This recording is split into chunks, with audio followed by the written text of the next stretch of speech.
Welcome back to Rip It Up, Start Again. So this is a show that introduces disruptors.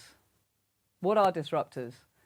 Disruptors are incredibly agile of mind, very inclusive, and they see needs, consumer needs, and they fulfill the obligation and they launch and implement to market brilliantly.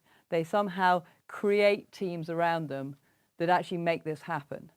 And it's really important here at Rip It Up, Start Again that we share these stories as much as we possibly can to ensure that this happens more and more, because we're fed up with the world being run by pragmatists and conservatives. So today I have three more amazing disruptors, which I'll introduce you to shortly. Please keep the questions coming in, so when they've done their pitches and the panel starts, we can actually bring your questions to them. And please go to the website ripitup.co,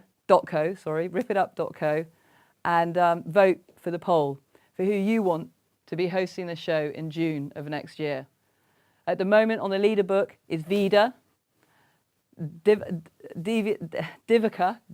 I always get her name wrong, Davika Wood, who founded Vida, is leading with Citizen Me, St. John Deacons closely on her tail. So without much further ado, enjoy the show and see you soon and hear from you soon. The first speaker is Alistair.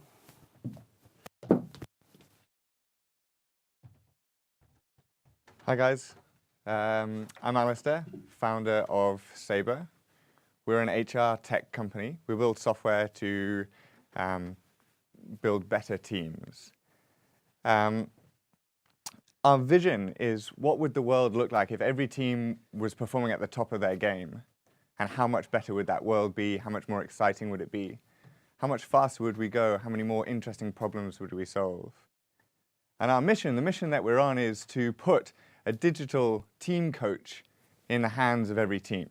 We think if we can coach every team to perform at their top of the game, then we'll fulfill our vision. But I want to start at the beginning and sort of tell you how I got into that and why I find it such an interesting space to tackle. So I'm an aerospace engineer by background. It's not the usual path into HR, but I see a lot of parallels between what engineers do and what we're trying to do at Saber. So an engineer's job, or at least my job when I was an engineer, was to look at systems, to figure out how systems work and understand them well enough to the point where I could design them to be better. And in my view, and in everybody in our company's view, there's no more interesting system than human systems. And so we've become really interested in, how do you understand human systems? Where does performance come from? And when you think about it, performance is not the result of a lone genius or individual brilliance. If you look back over history, our greatest achievements remind us that individuals contribute, but teams are what make history. And so at Saber, we're really interested in this piece about how do you figure out what's going on in teams and how do you design them to be at the top of their game. And it's an exciting time to be looking at enterprise software. A large number of organizations, some of the best known organizations in the world, are throwing out their performance management systems with the question of, okay, we've been measuring our employees over a long period of time, but we've got no way to really systemically improve performance across our organization. A lot of the chief operating officers we talk to have a question, how do we cascade strategy that we set at the top level and make sure that it's being enacted at the local level? And so our job at Saber is to say, actually, the solution lies in empowering local level teams to perform really well at the top of their game. I think a good example of how transformation has happened in big industry is in the US Army. The US Army used to be extremely hierarchical, decisions were made at the top, and then they'd get cascaded down. They'd get new information gathered from the ground, and that information would have to travel all the way up to the top before a new decision could get made. It's extremely slow, it's not agile, it's not dynamic, and it meant that the US Army were, when they went into Iraq, being outmaneuvered by more agile, more disruptive opponents. The same is true in large enterprises. We make decisions at the top, and we don't listen to what's happening on the ground. The US Army's solution was to break up the organizational model and instead construct a team of teams, whereby you empower local level teams to make really great decisions, and then you connect the teams. So rather than one big hierarchical organization, you have a network, a team of teams, if you like. And Saber's software is enabling large enterprises to construct that same team of teams by coaching teams and helping them build the habits of really high-performing, effective teams. We're enabling the organizations to be a little bit more agile and a little bit more disruptive. That's all for me. I'm going to introduce our next guest, Douglas. It's a pleasure to be back here at Rip It Up, Start Again.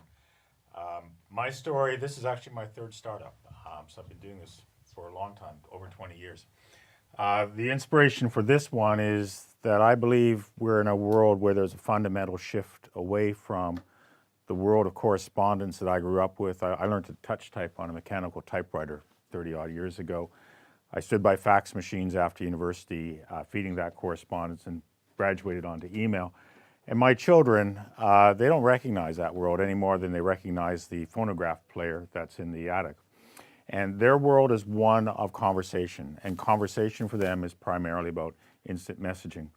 And what Novastone does is provide a on-premise white-labeled solution that facilitates for our clients, large banks, law firms, medical services, et cetera, to move the client engagement piece away from this correspondence-centered world, which might be a piece of paper, might be an email, might be a portal page which you need to fill in, into a conversation with a member of staff, a conversation perhaps with a bot that is providing that conversation. And we see this as a way of facilitating a service the way people want to work with. And we'll facilitate that conversation through our own product or even through products like WhatsApp and WeChat, Facebook Messenger and others, where the clients of these organizations already are. But we do it in a framework of security and compliance because our organizations, the clients we work with, they are often regulated industries and they need to capture these conversations. They need to secure these conversations because you don't want to be executing instructions on behalf of somebody who isn't actually your client. And we integrate these solutions into the legacy software of these organizations and the future software that they're extending today.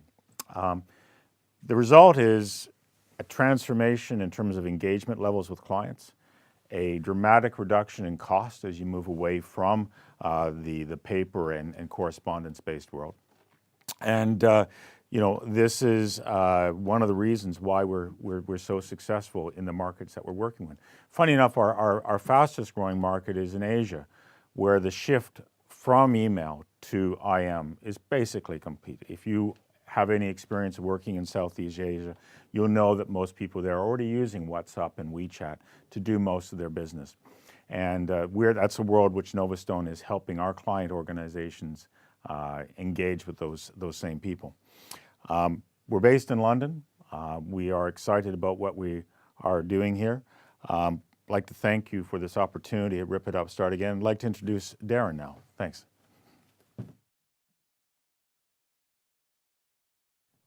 Hi everyone, my name's Darren. I'm a simple guy with a very simple idea. We created the UK's first app-powered mobile barbershop. So instead of me going into the nitty-gritty of how the business actually started or how we operate as a business, I thought I'd give you an idea of our story and our vision and our journey so far.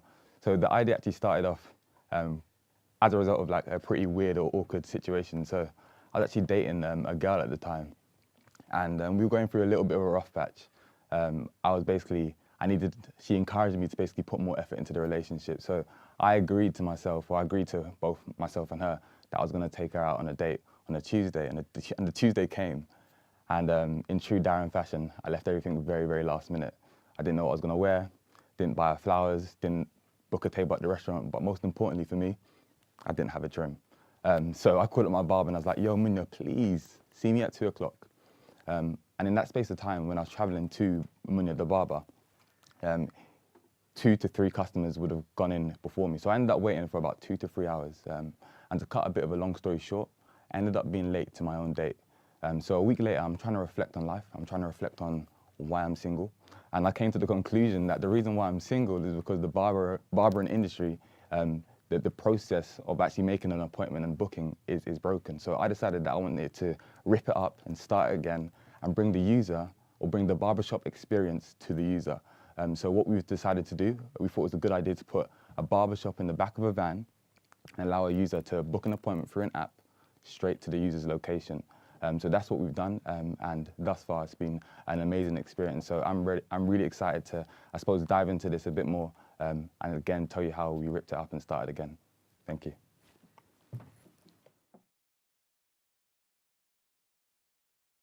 Thank you so much, everybody. So now what we're going to do is we're going to cut to a short break where you'll see a video I co-produced or at the beginning of this journey of, what is Rip It Up all about and what does it mean for the future of disruptors.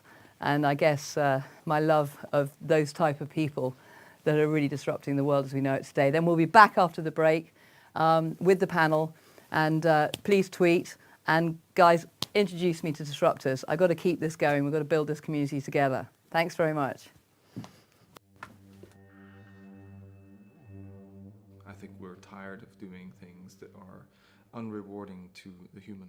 If there's a genuine problem and you provide a genuine solution, it doesn't require so much like driving it down people's throats, which requires capital for sales and marketing. It's just there's a problem and all of a sudden it's a solution, and sales is just organic. Disruption really starts at the root way that we interact with something to make it easier, more efficient, and more rewarding. What we're seeing here is it doesn't matter what category you're in. The same problems are occurring or the same opportunities are occurring. Because big corporations are just stuck in their own ways, doing things the way that they've always done because no one's challenged that. And all of a sudden, we want to buy brands from companies that we care about that are doing better for the world, that have a better social footprint, that have a better impact on the way that we feel. So they will be called disruptive companies because they bother the big ones. But I don't think they necessarily are disruptive in terms of their way of working on the day-to-day. They are basically trying to shape a new form of economy that just works for people. I think we're all looking for ways to minimize our noise so that the things that we do choose to engage with, we want them to be more meaningful. Every company has a story. Your brand is real from the inside out. If you get that very clear and you're very honest with your story, what happens is the development and the birth of that company evolves in a very real way. I think the Rip It Up community is united by a dissatisfaction with the status quo. People are tired of seeing that business is something extractive and it doesn't create the value for people that they expect. Just generally being unsatisfied with the status quo, thinking that there's got to be a better way, I think that's what unites all of us. Companies come to Rip It Up because they see that it's part of a whole community, a movement, where people have got this tension, if you like, of wanting to change, wanting to effect a change and to share that change. There's marketing, there's PR, there's engineers, there's biologists, there are video gamers, they are completely widespread and do so many different things.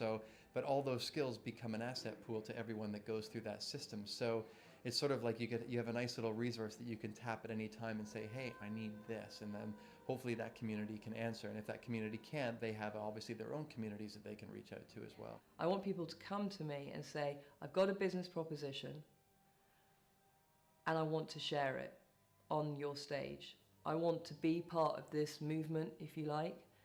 I want people to come to me and say, I'm not quite ready, but I get what you're doing. Can you help me? And I just love that that sort of idea that things can be better, fundamentally, whether it's the people who are talking on stage or the people in the audience, just generally being unsatisfied with the status quo, thinking that there's got to be a better way, I think that's what unites all of us. I want everybody. I want, building civilizational wealth for me is the end goal. It's the big picture. It's the big, can I achieve a little bit of that?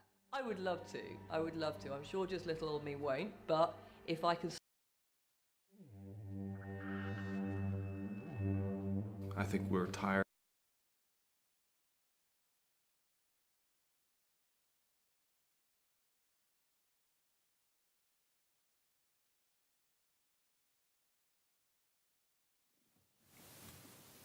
Welcome to Rip It Up, Start Again.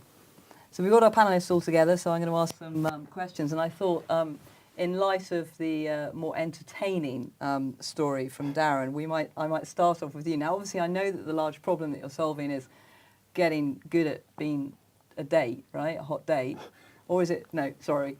It's about hairdressing. Obviously, it's about hairdressing. Yes, it is. So we know that, but can you give us a bit more in depth and in what is the larger problem that you're actually really solving? Yeah, so the larger problem, I suppose, for us, time. Like, I can go to the barbers on a Friday or on a Saturday, and I know a lot of guys have the same experience, and you end up spending hours in the barbershop. My father's generation, they were used to going to the barbershop, watching a football game, drinking a pint of Guinness, but that's not me, not our generation anyway, where everything is so fast-paced. And as I said, I don't have time to be waiting 3 hours in the barbershop. So what our main selling point, our biggest value proposition is the fact that we're able to give the user back time, and we work around the user's time schedule. So we bring a barbershop to the user. Yeah. Presumably, but the other key thing, I guess, from a personal experience, is, I have a hairdresser come to my home because I have so many problems with barbers. If I go into, a hairdresser, it's like they cut too much off, and obviously I'm very paranoid about that. But for the barber shop to come to you, you're actually still retaining the experience. Exactly. And that's key, is it? Because that's key. Yeah. I mean, can you describe what the vans look like? Give us more. I'll paint the picture. Okay. Cool. Yeah. So I'll paint actually even the user journey for content purposes. So the van is like, it's meant to be quite luxury. And when I say luxury, just better than your standard high street barber. Yeah.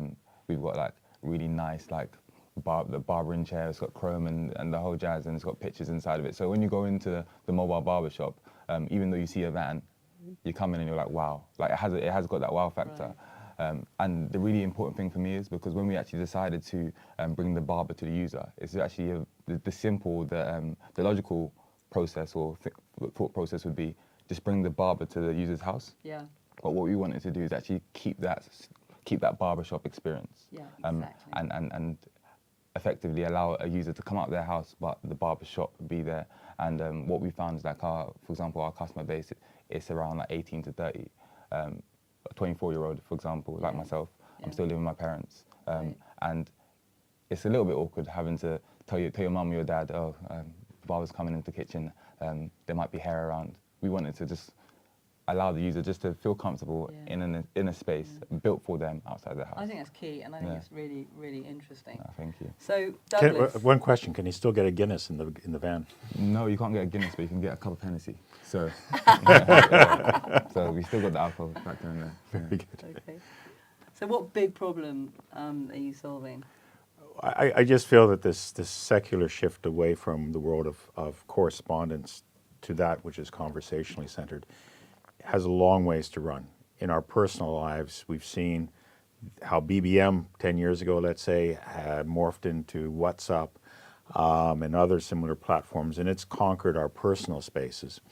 But in the business spaces, this is still very much a work in motion. We have some great products out there like Slack, which are for the intensive collaboration of a team of people. I don't think there's much better than Slack, and hence a lot of companies have copied that model. But Novastone is somewhere in between. We recognize that the thing that was good about email was the thread. And so Novastone is a thread-based conversational platform because you don't need a chat room for every piece of engagement between two people. And we have seen with some of our installations, 90% shift from clients using email to clients using a white-labeled version of Novastone.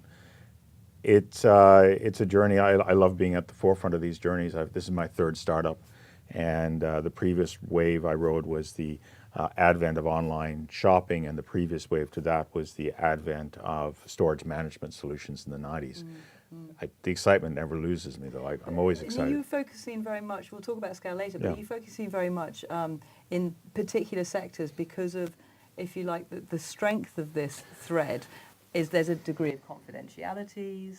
Well, these organizations that we work with are offering services of value, law firms, banks, medical firms, and hence there is a requirement on trust, security, so that we can actually transact in a relatively low friction way.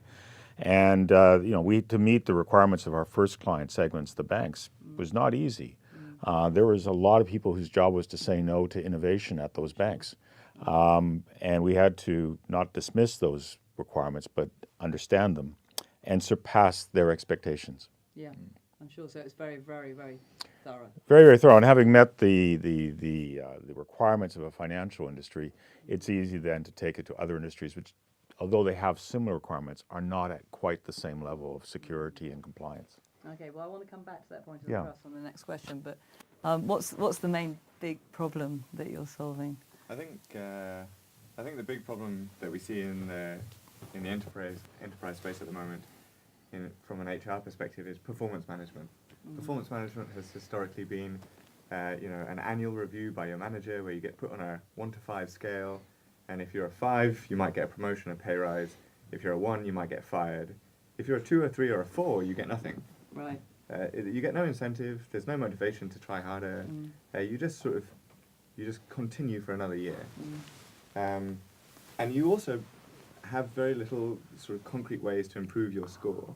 So if you're my manager and you actually don't like me, there's not much I can do to change how you're grading my performance within work. So from an employee's perspective, it's an extremely alienating process to go through this performance management review. From a company's perspective, it doesn't do what performance management should do, which is improve performance. Yeah. It doesn't actually change anything within the organization about how the company is performing. Right. And so companies are really throwing out their performance management systems. GE, the ones who brought it in the first place, are now the leaders in saying we should get rid of it. And so they don't really know what to replace it with. Performance management is essentially 3 things. It is a way to set compensation, so how you set salaries within the organization.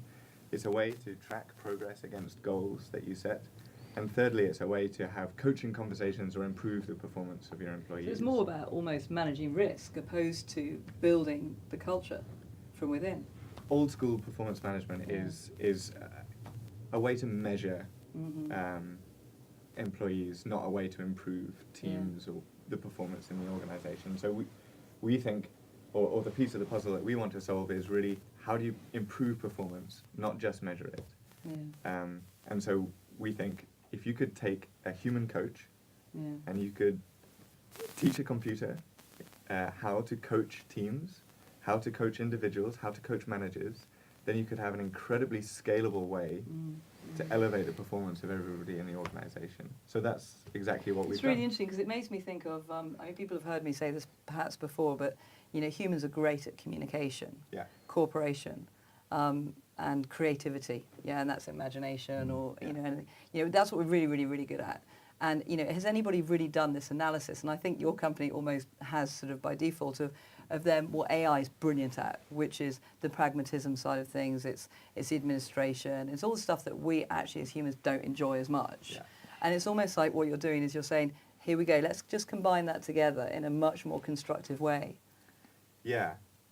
One of the things that we're really keen on doing with our product is making sure that we leverage the intelligence of our users. So one of the biggest lessons was that when you're trying to get people to make a decision together, there is no point the AI or the software making a judgment about how good that decision is. The answer is not as useful as the discussion. So if you and I are trying to make a decision, we do not want a computer judging us and saying, oh, well, you could have made it a little bit better, we're going to knock you down a performance grade. What we really want is an AI to say, Alistair, you did something different in a previous team, is that now relevant to what you're doing here? And then I can bring that to our conversation. So I actually feel empowered as an employee rather than yet another big brother system judging me, judging my performance, judging us as a team. It's really interesting. It brings me, it actually segues perfectly onto question 2, so I might actually stay with you, because question 2 is what does trust have to do with your solution? And of course, it has everything really, because if you're an employee feeling trusted, the empowerment that you have, of course, will make me the best that I can be, right? Yeah, so trust, I think, plays an important role in what we do in 2 ways. One is users have got to trust the systems that they're using in order for them to get any benefit out of it. One of the big sort of trends that we see at the moment is a backlash against systems that are an invasion of our privacy, or at least we tend not to trust stuff if we think it's going to be reporting to central management what I'm up to. Yeah.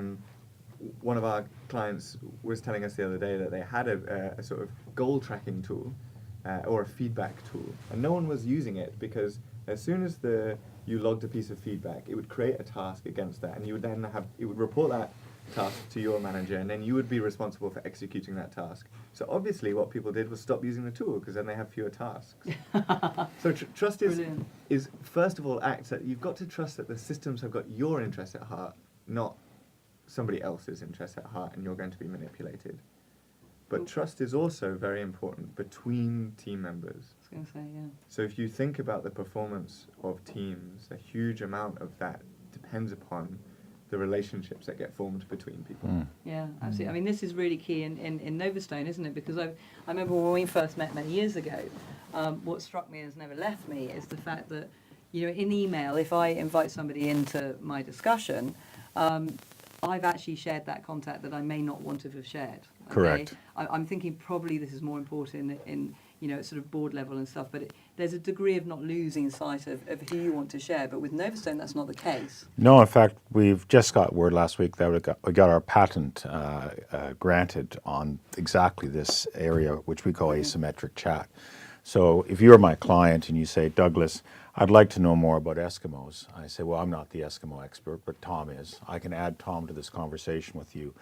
And you and Tom have a great conversation, and at a certain point Tom leaves or I kick him out. At no point can you start a parallel conversation with Tom, as would be the case with, you know, native WhatsApp or Skype or email. And of course that's chaos. And Tom, although he loves talking about Eskimos, he doesn't want to become frontline staff. No. And so what Novastone is doing on the one hand is reducing the barrier for us to talk, but ensuring that there's a controlled orchestration of people to you and processes, so that you are getting the very best of my organization, but I'm not getting hell from Tom for the fact that he's now frontline staff. So with regards to question 2 about trust, how important is trust for your solution? It's kind of at the core, right? It is. I mean, it's back to how do people, where do people do transactions? They do it in places where they feel that it's secure, that it's confidential, that the level of friction to actually execute the transaction is low. And these are all the things which we aspire to at Novastone, is to facilitate that space. And, you know, again, as I talk to people, you know, IM is a digital extension of our conversation. And intuitively, as humans, we are drawn to conversational engagement versus, good to see you last week, Lulu. Here's my letter with the 3 points that you were going to do and the 2 points I was going to do, and we're going to get it done by the 1st of December. Best regards, Douglas. That is what I grew up with, but that is not the world we're moving into. It's a conversational world, conversational services, conversational banking, and so on. And I'm glad that we're in a position to facilitate that. Yeah, it's brilliant.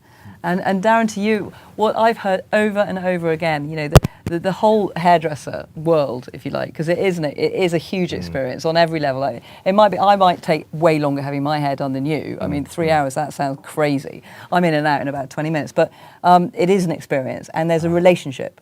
There's a massive relationship that you almost like, you just never lose. So are we going to hold on to that? Are we going to increase that? Is trust, you know, talk to me about trust. Trust is crazy in the barbering industry.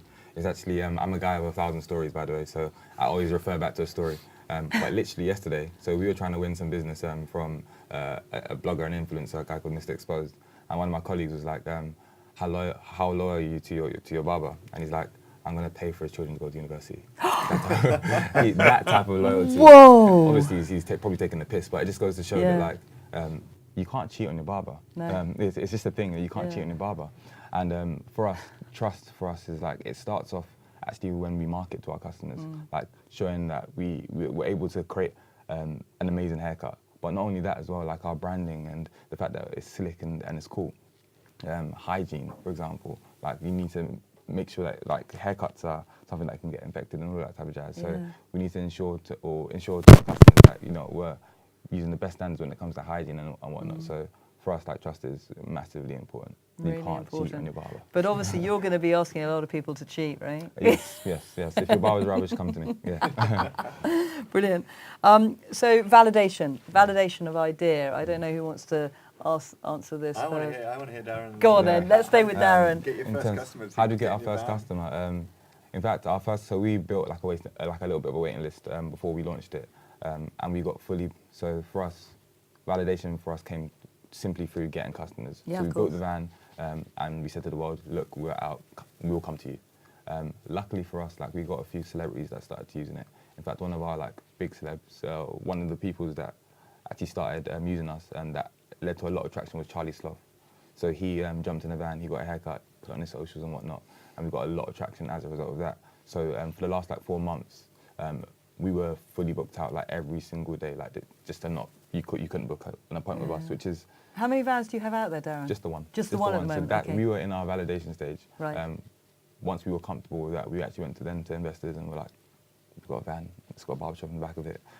We've been fully booked out, and that was our validation, that was our traction. And when are we talking? Are we talking quite recently or? Very recent, yeah. Oh, okay. So we're talking about like a couple of months ago. Yeah. Because it's really interesting. I mean, I should probably save it for the scale, but I just, it's a great concept. Thank you. It's a brilliant concept. I love it, and because it holds on to a lot of the credibility of that as a proposition, a service proposition. It's not actually changing.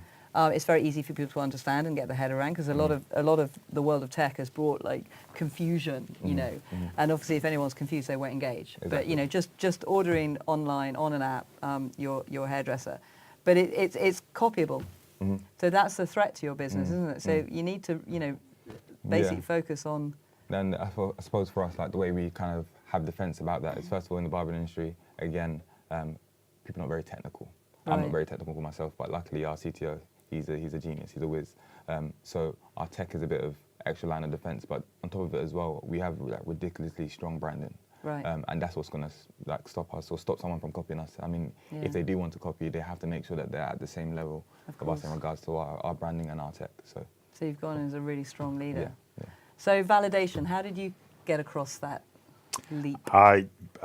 One of our co-founders had just spent 20 years in wealth management spaces, and I brought the concept to him. He said, "You're absolutely right. Where do I invest?" Oh, wow. And that was the beginning. That was about just over 4 years ago, and we've since it was a long gestation period, because you can't release a product like ours half-baked. It has to be fully secure. It's not like a hackathon process, which gets tested this way. And we now have clients. So we got our first client as one of the, it's now still our biggest client. It's one of the world's biggest banks. We hope to be able to speak about it publicly in the next couple of weeks.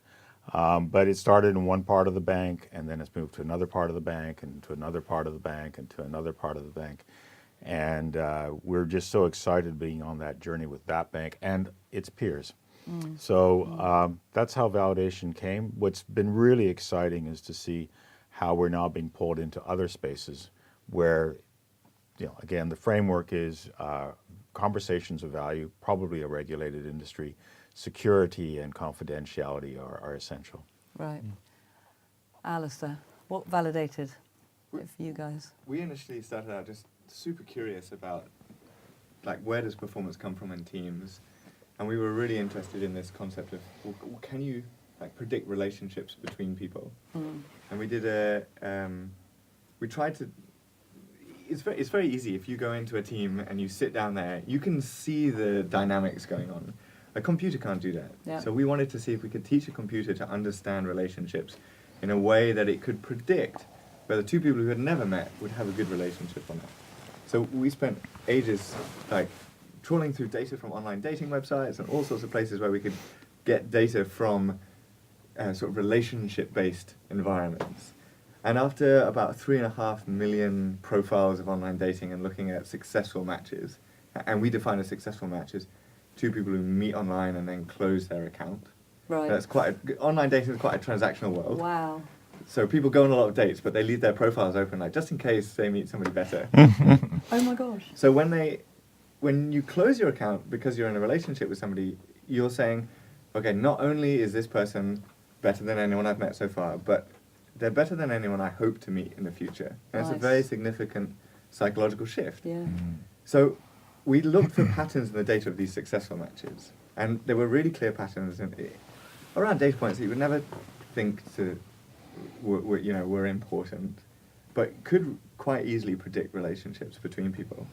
And we wanted to then test our hypothesis, which was relationships are fundamental to team performance.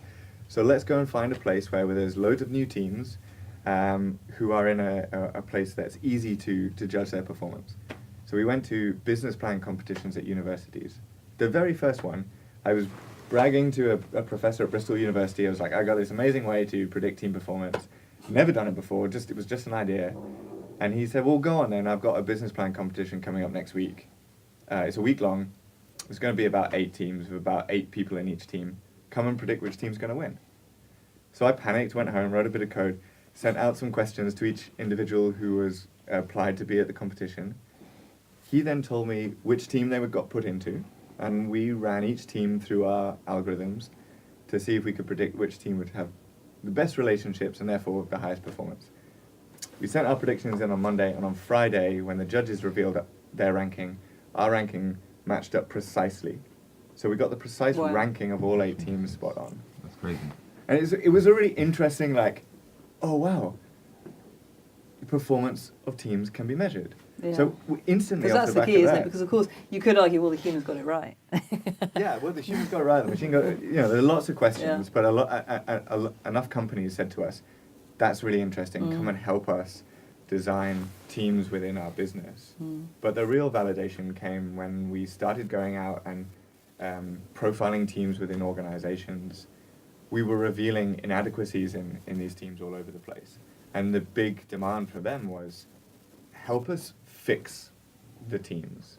Help us improve the performance. Don't just judge whether a team is good or bad. Help us fix it. And now we work, Saber's got customers in 49 different countries. We work with some of the world's biggest banks. We work with telecoms companies. We work with the NHS. In fact, the NHS enjoyed it so much they've now started using it at 2 other parts of the NHS.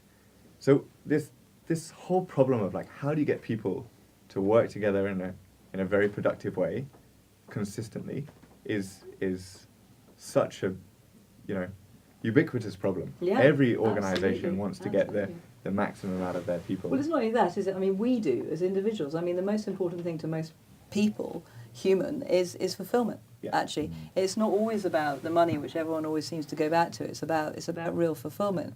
And if this is enabling one to be the best that one can be, because actually I just needed to work with Darren instead of you, then great. I don't mind being told. It's a business at the end of the day. It's not personal. I can still have my coffee with you, but and I think but what are the? I mean, the next question is all about scale. So how do you see scale? Because there must have been a certain amount of barriers, if you like, because you are breaking through into a new area, which is investment in people in a very different way to perhaps how people have coined it before. Yeah. So how are you going to scale? And well, we're lucky in the fact that performance management is being disrupted, and we're really right at the heart of that, and we're saying, look, we've got a new way to do this. Performance is not about measuring individuals, it comes from teams. So much of the work that we do is collaborative, and therefore if we're serious about productivity of our workforce, we need to look at teams, not just individuals. Yeah. So that's our sort of core message. But how do we scale? Well, so there's 2 ways. One is the enterprise, similar to Douglas, land and expand. You get a pilot, it's going well, they see the results of that, and then you grow it within the enterprise. But so it comes from within, they push it, in fact. They push it. You give them a good experience, and that pilot then rolls out into broader adoption. But there's other ways. So channels are really important for us. So we've got two sort of big channels. The first is human coaches. Right. Although we're trying to build a digital team coach, human coaches are not seeing this as a threat. They're actually seeing it as an opportunity, because they go in and they'll coach a senior team. And the senior team say, this has been a fantastic experience. Our performance as a result of coaching is so much better. We can't afford to provide coaching for all 10,000 employees. How do we scale what you've just given us? Yeah. So the human coaches are saying, I work with this great company, Saber's got a digital team coach, use that to cascade. And in this coaching collaboration, presumably the coach maintains a relationship of whether it be quarterly or once a year to kind of bring it forward. Yeah, there are some problems that require a human touch. Yeah. And digital team coaching, or at least Saber's CoachBot, is not in a position to solve every problem. It can solve the majority, but there are some problems that are risky for a piece of software to tackle. If we've got a terrible dynamic between us, and it's really deep-rooted relationship issues, a piece of software might make the situation worse. Yeah. If it's like, hey, Alistair, you and Lulu don't have a great relationship. Why don't you talk about that? That could be inflammatory rather than like Yeah. productive. Yeah. So it might say, hey, look, teams like yours often find it useful to bring in a human coach every now and again to talk about some of the, you know, more relationship-based stuff. Would you like to speak to one of our network of coaches? And By the then way, we I can sort out the appointment. Da da da da da. Exactly. Yeah. So- It's this how are we integrating AI with humans, Yeah. knowing what humans are brilliant at. So, you know, and it's really lovely to hear that, because a lot of they ask that question, and, you know, people say to me, and I was like, well, you're not going to be replaced by robots. You never will, because, you know, in that scale, it's about the relationship with AI, which is key and which is really, really important. And understand the positives, not the threats. And well, you have to understand both, obviously, but it's really about, you know, it's lovely to hear the human coaches trusting, if you like, Saber to support them and actually provide them with a KPI, right? I mean, if ever there was an argument for the importance of teamwork, Yeah. it is that AI will soon replace most other skills. But it is never going to replace my need to communicate effectively with you. Yeah, yeah. We are still going to exist as Yeah. human beings, Yeah. and we are still going to need to cooperate with each other. And I hope we'll make loads more money because of it. You know, we'll be more successful Right. because of that relationship. Exactly. So, Douglas, scale.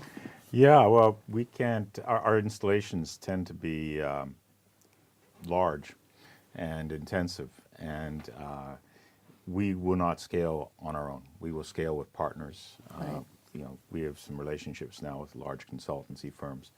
The one which we're doing a lot of work with right now is KPMG, who have put us on their Secure Tech 100 list of global security companies that they work with. And they will help us get the installations and the configurations and the project work done in a way that we could not ever scale up our own resources.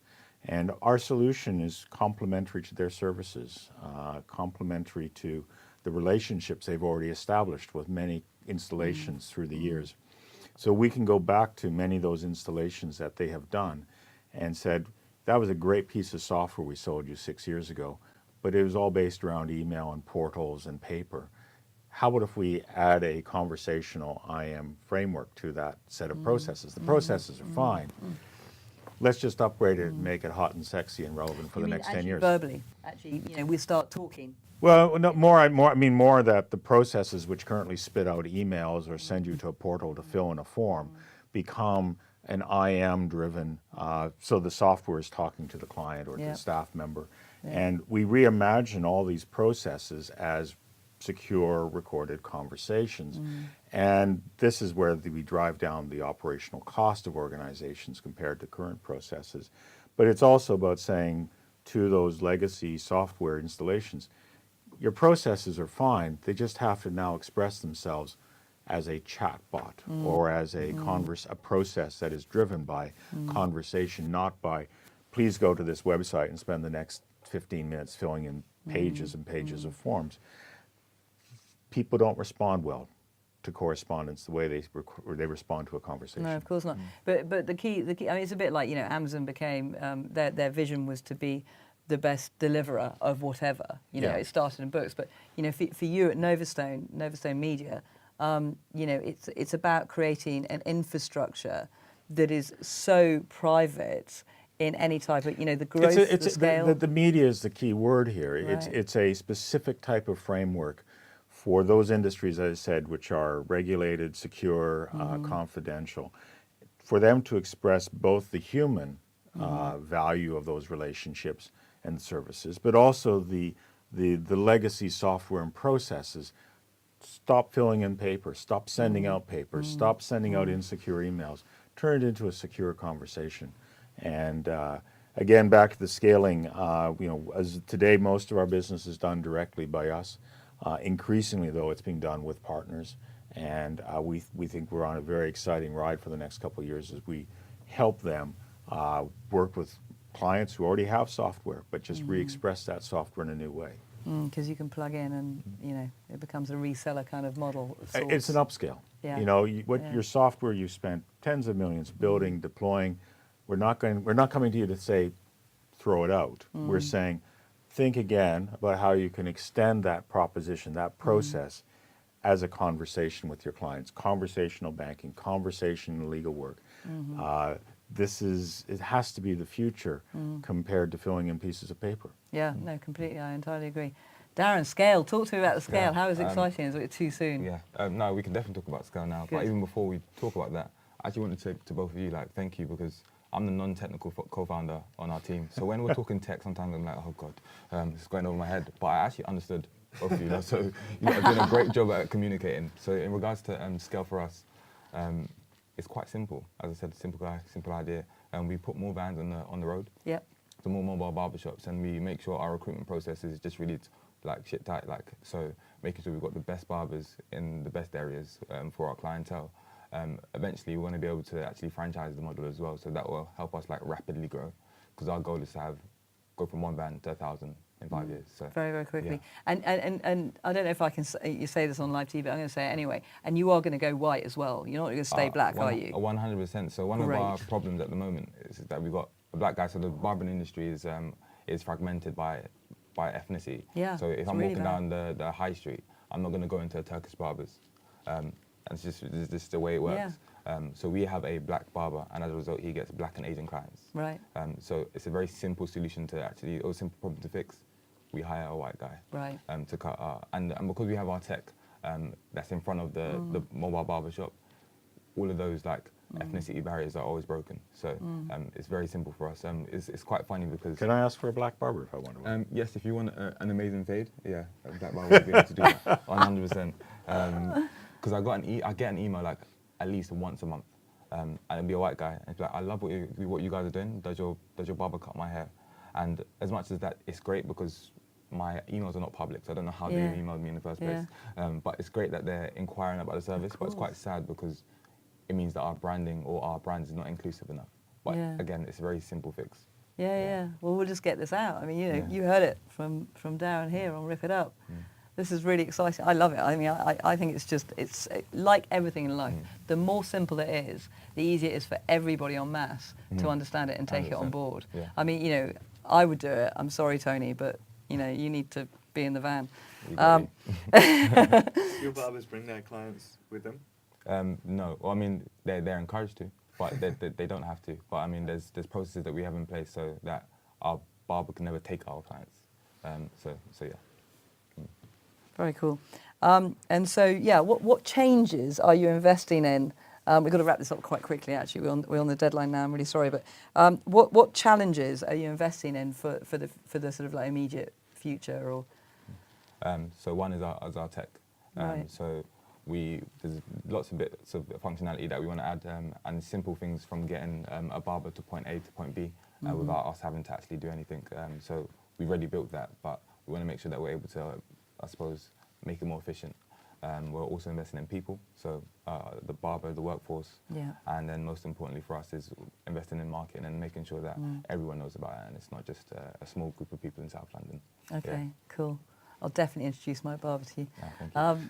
Douglas, I might have quickly. to invest in Saber because we're growing, and you know, I've been here before. It's my third startup.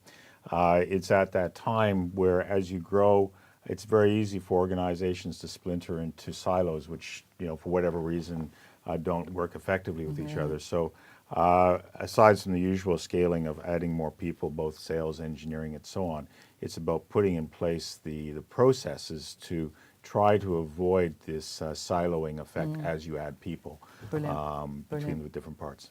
Brilliant. Break the parallels. I love it. Alistair. So we're very focused on the team at the moment, helping teams perform at the top of their game. There's two places that we want to go after this. One is helping individuals, particularly managers, be the very best version of themselves at work. So coaching managers about how to be better managers. Brilliant. And also employees about how to perhaps upwardly manage. Yeah. And then secondly, we want to start helping the organization we're gathering really, really interesting patterns about how teams are performing, what contexts lead to what type of team problems. That's extremely useful when applied at scale. So providing a whole suite of organizational tools to say, this is how you can get more productivity out of your workforce, not just this team or this manager. Yeah, and as part of that support structure, you have, in advance of 50 top coaches, right, that are sort of on your partner network?